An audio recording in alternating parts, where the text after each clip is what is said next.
mode. Hello and welcome to today's webinar. My name is Dwayne Butcher of Lean Frontiers and I'll serve as your host today. I'm excited to bring to you a short webinar titled What Lean CEOs Can Teach Us About Leadership, facilitated by Jacob Stoller. Jacob is a Lean speaker, consultant, and is author of the highly acclaimed book, The Lean CEO, Leading the Way to a World-Class Excellence. Just a few notes before we begin. Due to the short duration of our webinar, we'll be unable to field questions. Also, a recording of this session will be available following the webinar. You can look for an email from me approximately 2 hours after the webinar completes with a link to the recorded webinar. Feel free to share this throughout your organization. So for now, I'm going to turn it over to Jacob. Jacob? Thank you, Wayne, for having me, and thank you, everybody, for showing up. I should say that Lean Leadership Lessons from Lean CEOs is really basically the lessons I learned writing the Lean CEOs, and I'm going to share some of that with you along with some of the discoveries that I made along the way. First of all, just a little about me.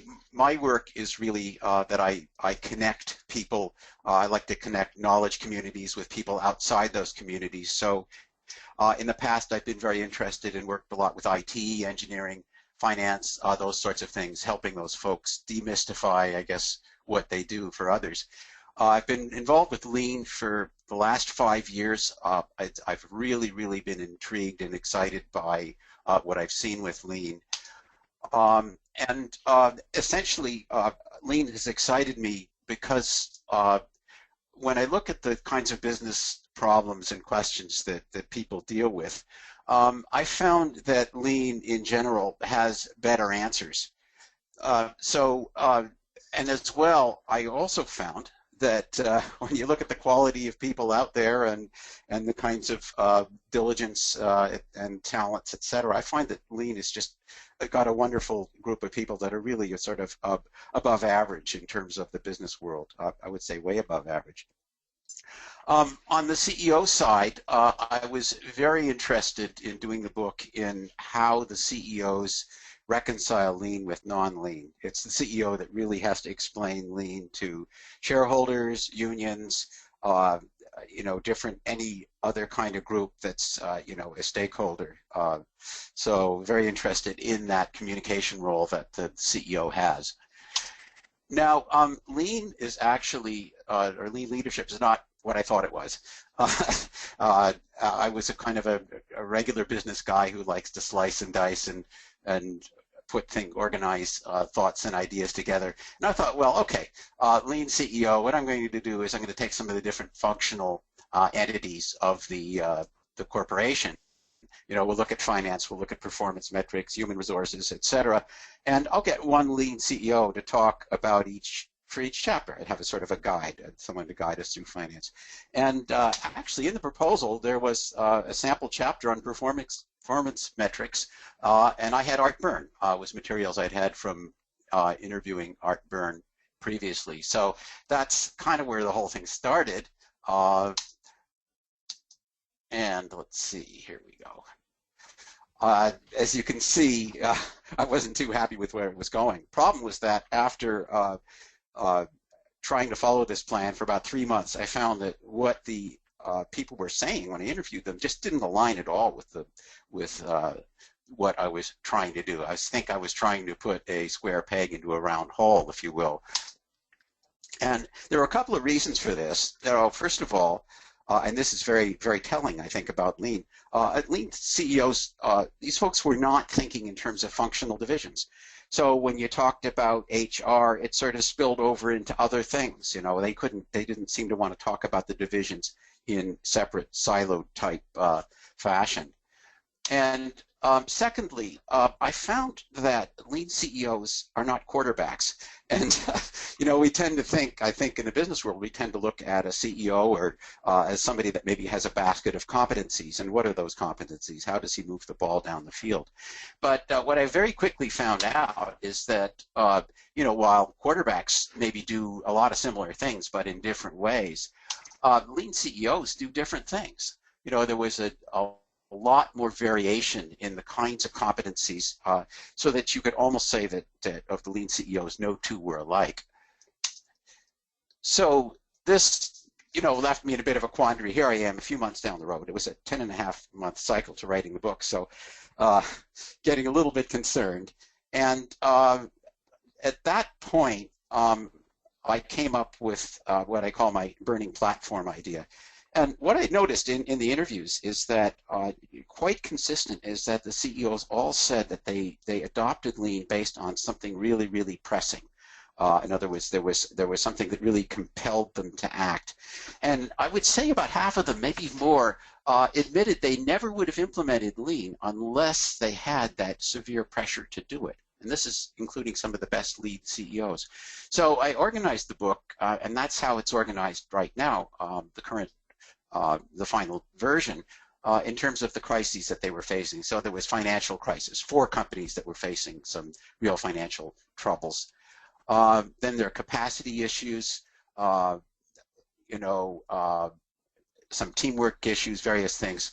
Patient safety was a huge one, of course. That's what's causing people in healthcare to really jump off the burning platform, because there's just no choice.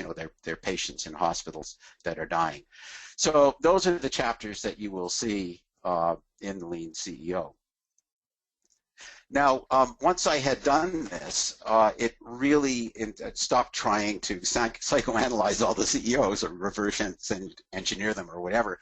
That kind of opened things up, and I was able to think in a more productive way, I think, about what they were doing. And the first thing I noticed, I guess the first aha moment, is that the CEOs solved some very, very different problems, but over time, and we're talking over years, they tended to converge. So they wound up doing very, very similar things. So if they're worried about finance at the beginning, they got much more concerned about people and culture as they moved on. So that was really the first aha moment. And I think if you read the book, you'll see that quite clearly. The second thing is that what they did was driven by beliefs. And this comes from them, because I would continually ask in journalistic fashion, what did it take to do this? What kind of skills did you apply? And what I got back was how strongly they felt and believed about what they were doing. So that quickly led me to where sort of the core content was here.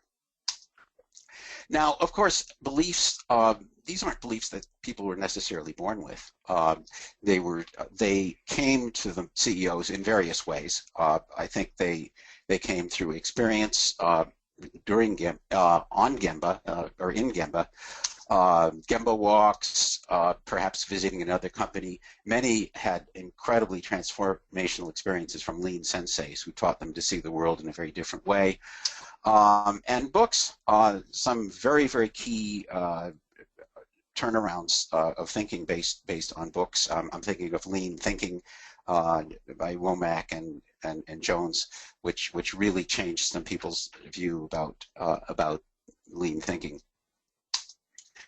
I saw a road sign. Wasn't quick enough to get my camera on it, but this is something I saw by the roadside. I think it's a wonderful quote because it's really what I think we're trying to say here. I recreated this. But you can act contrary to what you profess, but you can't act contrary to what you believe. The idea here is that we're talking about the kinds of beliefs that actually drive what people do. Okay, they drive the kinds of behavior that they see it as the only option, I guess, in a sense. So I would like to look at those beliefs of the lean CEOs. And first of all, I've got 3 categories here. What I call table stakes, which is just the sort of the prerequisites. It's just before you even play the game, you have to have this. Then what I would call common sense beliefs. And finally, core beliefs of lean CEOs. So table stakes, I would say, is that, we're really talking here about leaders, not opportunists. And, there's a lot of people out there, I think, who are out for their own gain, and they're not really in it to lead a company. And we know, that there's CEOs that'll say, come work for me, this is a great opportunity, and then tomorrow morning they're off seeing a headhunter because there's something else they want to do. Or there's people on Wall Street selling tainted securities, and then they're going and betting against them in the market. I mean, these are the kinds of things, let's forget it. I mean, none of those people could ever be lean CEOs. So that's why I call it table stakes. I mean, there's got to be a certain level of personal integrity, a real desire to inspire people, and finally, a desire to build something enduring, something that lasts. They don't want to just do something transitory. They're really in it. So that's really where it begins. The second kind is what I will call common sense over convention. And, there is a lot of convention, and I'll just be blunt about it. Deming was, so I will too. There's a lot of stuff that's practiced in business which makes absolutely no sense at all, and I'll say that even if you went to Harvard. So I have a bunch of practices here that don't make sense, and I'm going to go through them. You don't have to memorize this slide. We're going to take you through these one by one. So the first one is what I'll call macro management. Yeah, it's a word. I looked it up. The spell check doesn't like it, but macro management is this idea of managing with algorithms and structures and things like that. So the idea is you get some rule of thumb that says, well, materials should be this percent, labor should be this percent, or you decide based on benchmarks or what some consulting report tells you. And then, of course, you practice the dubious art of forecasting. And Deming, this is the kind of thing that drove Deming absolutely crazy. I love this quote of his, although it's hard to decide. He said so many great things along this line. But, every theory is correct in its own world. But the problem is that the theory may not make contact with this world. So, it's just connecting with reality, I think. Now, a subset of that really is the GAAP accounting thing, and the fact that people rely on GAAP accounting reports to try to steer the company. And I love this expression they use for reports saying single version of the truth. But we're looking at reports that are 6 weeks late and are based on forecasts and variances and all these things. And I think Pat Lancaster was very, very articulate in talking about the danger here. I mean, he said it's just plain dangerous to run a business on the perception that when you get your monthly report, you know what the vital issues are. I mean, you just don't know them from the financial reports. Economies of scale, this is sort of an obvious one. We use the B word, the batch thinking, and I couldn't resist this picture, and I couldn't resist putting a caption on it. So now another one, basic business 101 is it's either or training or either or thinking. Sorry, there's a whole lot of this variations on this theme that you're going to see, but the classic one is cost versus quality. And the moment you say we want to improve the quality of our product, they say, how much are we going to have to raise the price? What's it going to cost? So there's never a thought that you could improve, period. If you said we're going to improve both, someone with basic training is going to look at you as if you have two heads. So that applies to just about everything you try to do in the business. We're trying to drive profitability. Well, not sure, because that's going to hurt our initiative to gain more market share. All these things are thought of as trade-offs, and you read Michael Porter's competitive strategy. There's a lot of this kind of either-or approach. This whole idea that money and threats motivate people is a huge one. Some people attribute it to Taylorism, but it doesn't really matter, because you can look at compensation plans in pretty much any company, and you'll see that it's all based on the assumption that you pay them more and they're going to perform better. And this is scientifically incorrect, and they've known this since the 1970s. Hertzberg's two-factor theory points out that factors that motivate and factors that demotivate are completely different. And money can actually demotivate people, but it cannot motivate somebody to do the kind of creative work that we need in the continuous improvement environment. So there's lots of books out on it, Daniel Pink, whatever, but people, for some reason, still don't seem to get it. Finally, this whole idea that automation improves efficiency, and you take, it gets applied everywhere all the time. It's just sort of a tacit assumption that it's going to be a better thing. And just an example, you've got an accounting system, and the accounting department's got 12 steps. Someone says, well, if we get this software to automate our accounting processes, we can reduce the time by 15%. Great idea, except what if 6 of those 12 steps are waste? What if you don't even need those steps? The software just says you've basically locked in all the waste in your system. So Michael Hammer, way back in the 1990s, had coined a phrase called paving cowpaths. And the idea was that the moment you put software on top of something, you basically cast it in stone, and you're not going to be able to improve it. So people have known this for a long time, but still maybe not quite getting it. Okay, so you take away all those, and there's probably some others as well, but the idea is that you kind of clear the slate a little bit, because all those things interfere with lean thinking. But you open the door to really fervently practice some core beliefs. I'm going to put them all down here, but I'm going to go through those one by one in the following slides.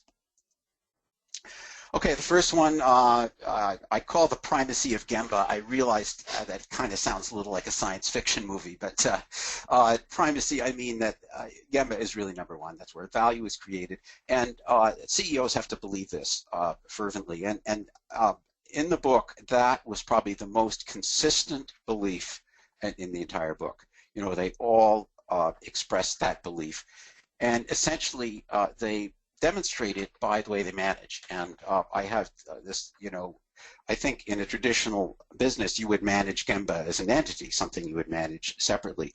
In lean companies, you manage in Gimba. So CEO becomes a part of Gimba, manages in Gimba. The proof of that, the measurement, is the time. You've got some very large companies, like Ingersoll Rand, where at the beginning of their lean transformation, Mike Lamach was spending 35% of his time walking factory floors. Unheard of in a company with 50,000 people. The knowledge that CEOs develop about Gimba is another proof. I mean, how many kinds of companies do you have where the CEO could actually lead a Gimba walk?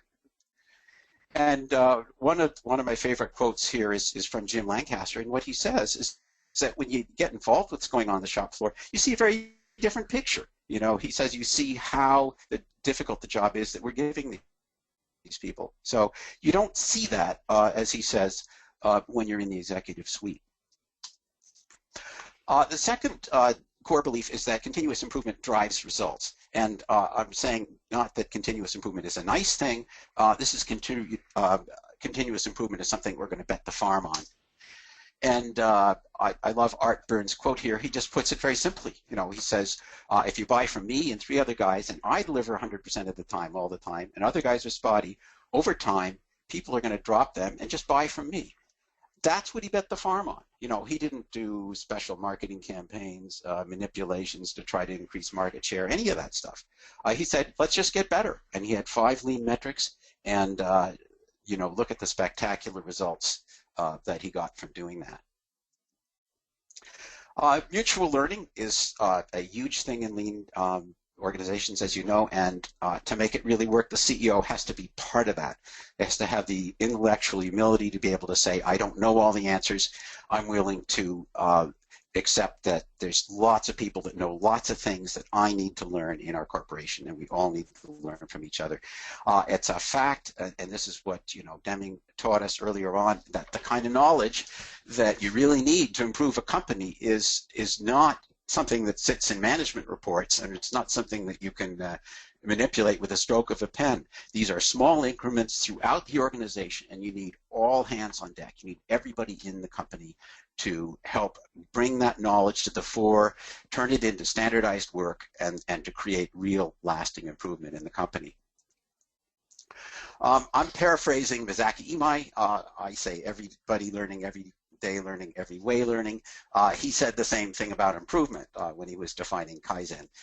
But if you look at all the learning activity in a lean organization, you see that how much time people spend learning. And when you got all your managers, your senior management team involved in this, you see how you're really creating an organization that's completely dedicated to constantly learning all the time. And Carl, I love Carl's quote here because he said how hard it is to do this. He said, lean will surface all your shortcomings and force you to deal with all the details.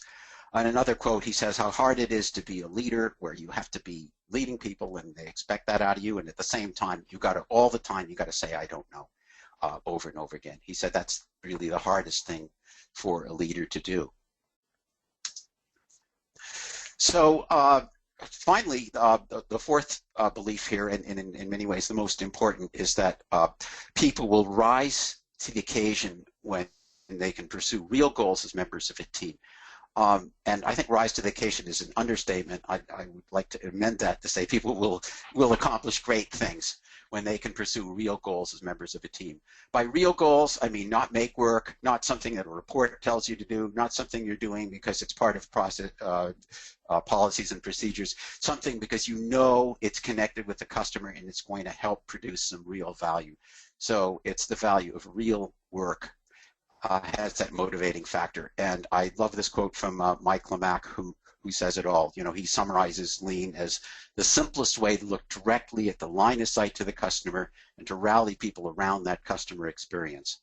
This is an understanding that if you get people connected with the real customer experience and they can feel it and they can experience it, they're going to accomplish remarkable things.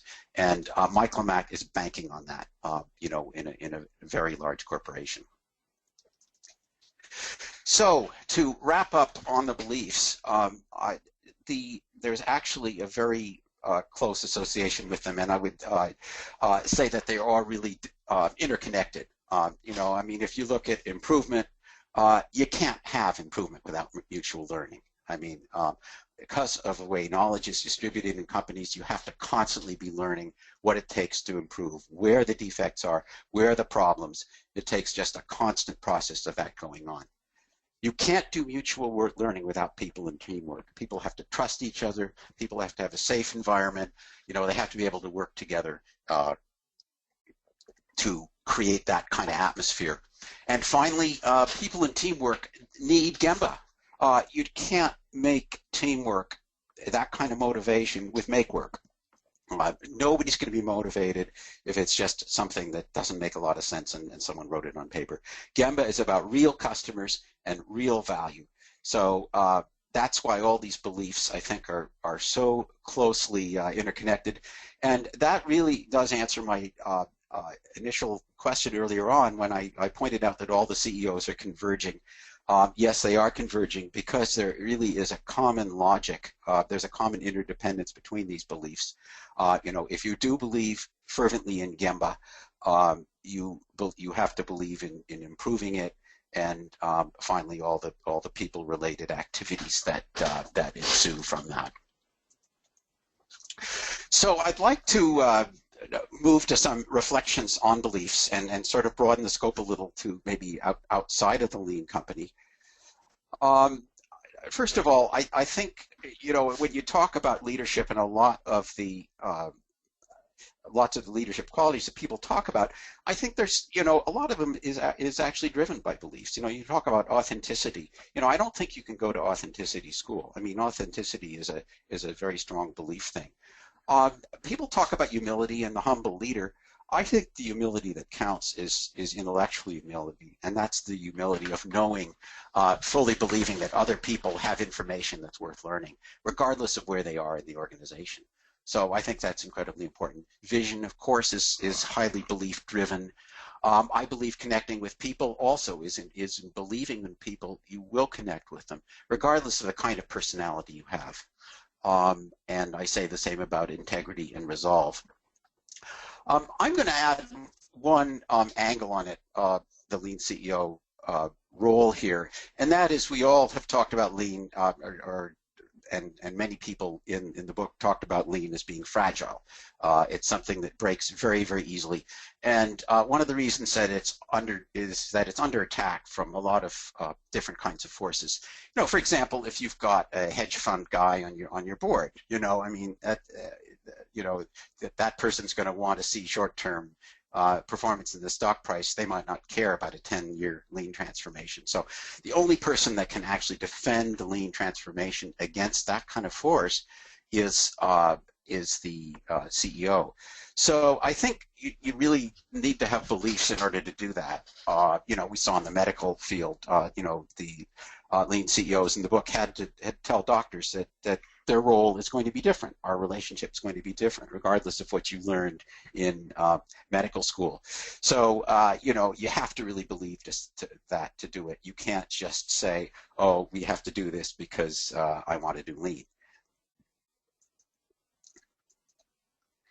So I'm going to close here on beliefs with a sort of a citation from Creating a Kaizen Culture by John Miller, Obletsky, and Villafuerte. This is sort of the connection with culture and a sort of a hierarchy here that was created by Edgar Schein. And I'm just going to explain it by giving you an example. You know, if we take artifacts, something in a lean environment, we take something like the andon. An artifact would be the actual andon in the cable, and it's what you see when you walk into the factory. Behaviors is all the processes, procedures, and things like that that support the andon. When you pull the andon, when you bring your supervisor in, that kind of thing. But it all rests on core beliefs. And to create a lean culture, they argue in creating a Kaizen culture, you have to actually instill the core beliefs in all the people in the organization. So when you look at it in that context, you can see why it's so important for the leader to have core beliefs, and why core beliefs have been such a big part of what the lean CEOs did in the book. So I'm going to talk about the global belief picture for a moment here, you know, I'm actually an optimist, and I think that you know, I presented some pretty pessimistic sounding ideas out there about business thinking and stuff. But I'd like to point out that a lot of those ideas are severely under question right now. You know, people talking about sustainability. If you go to sustainability conference, you'll see a lot of those business as usual precepts being criticized and attacked.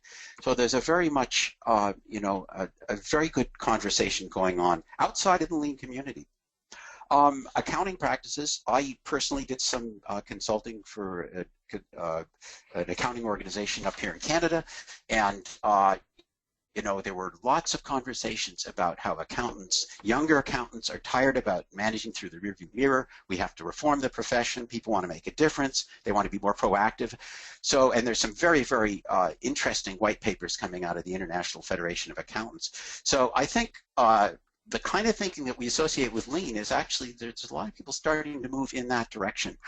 Finally, this whole idea of creating great companies. You know, people do want to build great companies more.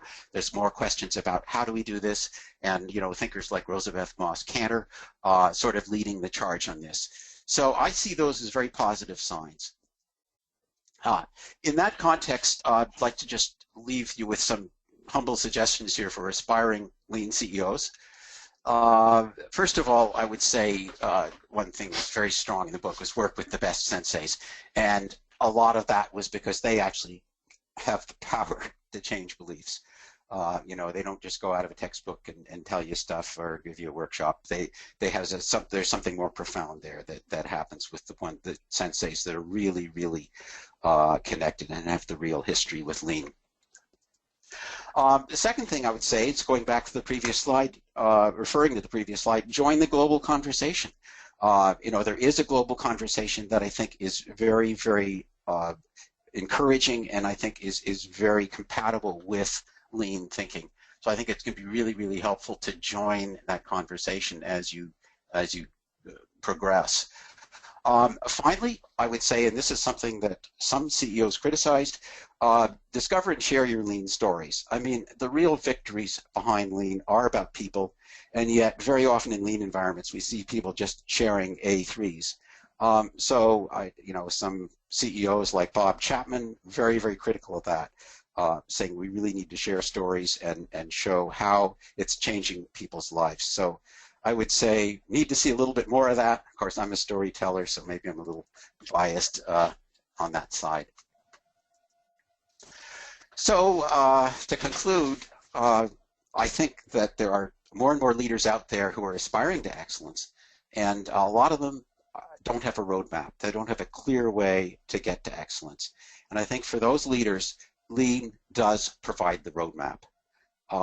Based on that, I believe there will be many more Lean CEOs. Thank you very much. Well, Jacob, thank you. Thank you so much for taking the time to present to us today.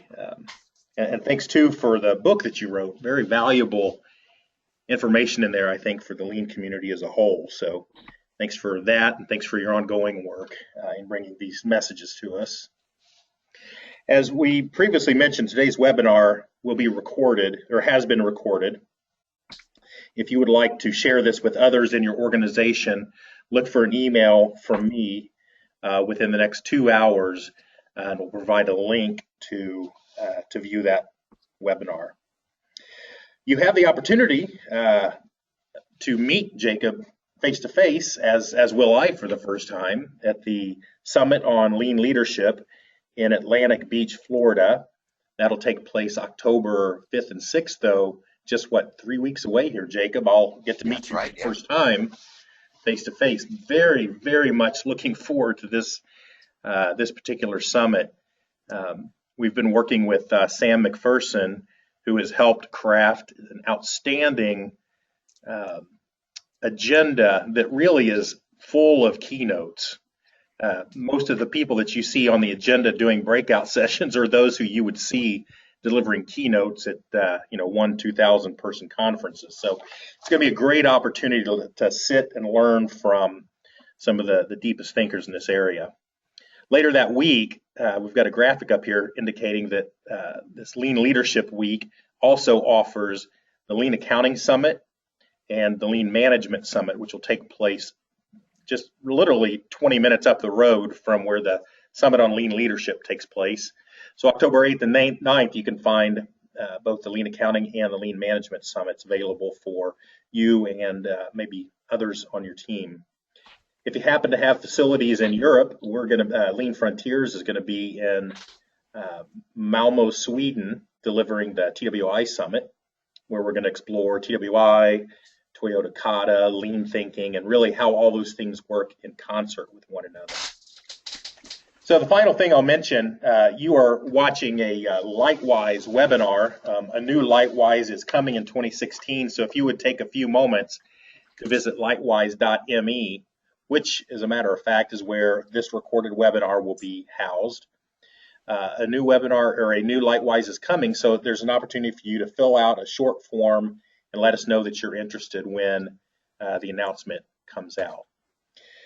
So I'm done with the announcements, and Jacob, I think that kind of wraps up our time. Thanks again for your insights, and thanks for everyone participating in today's webinar.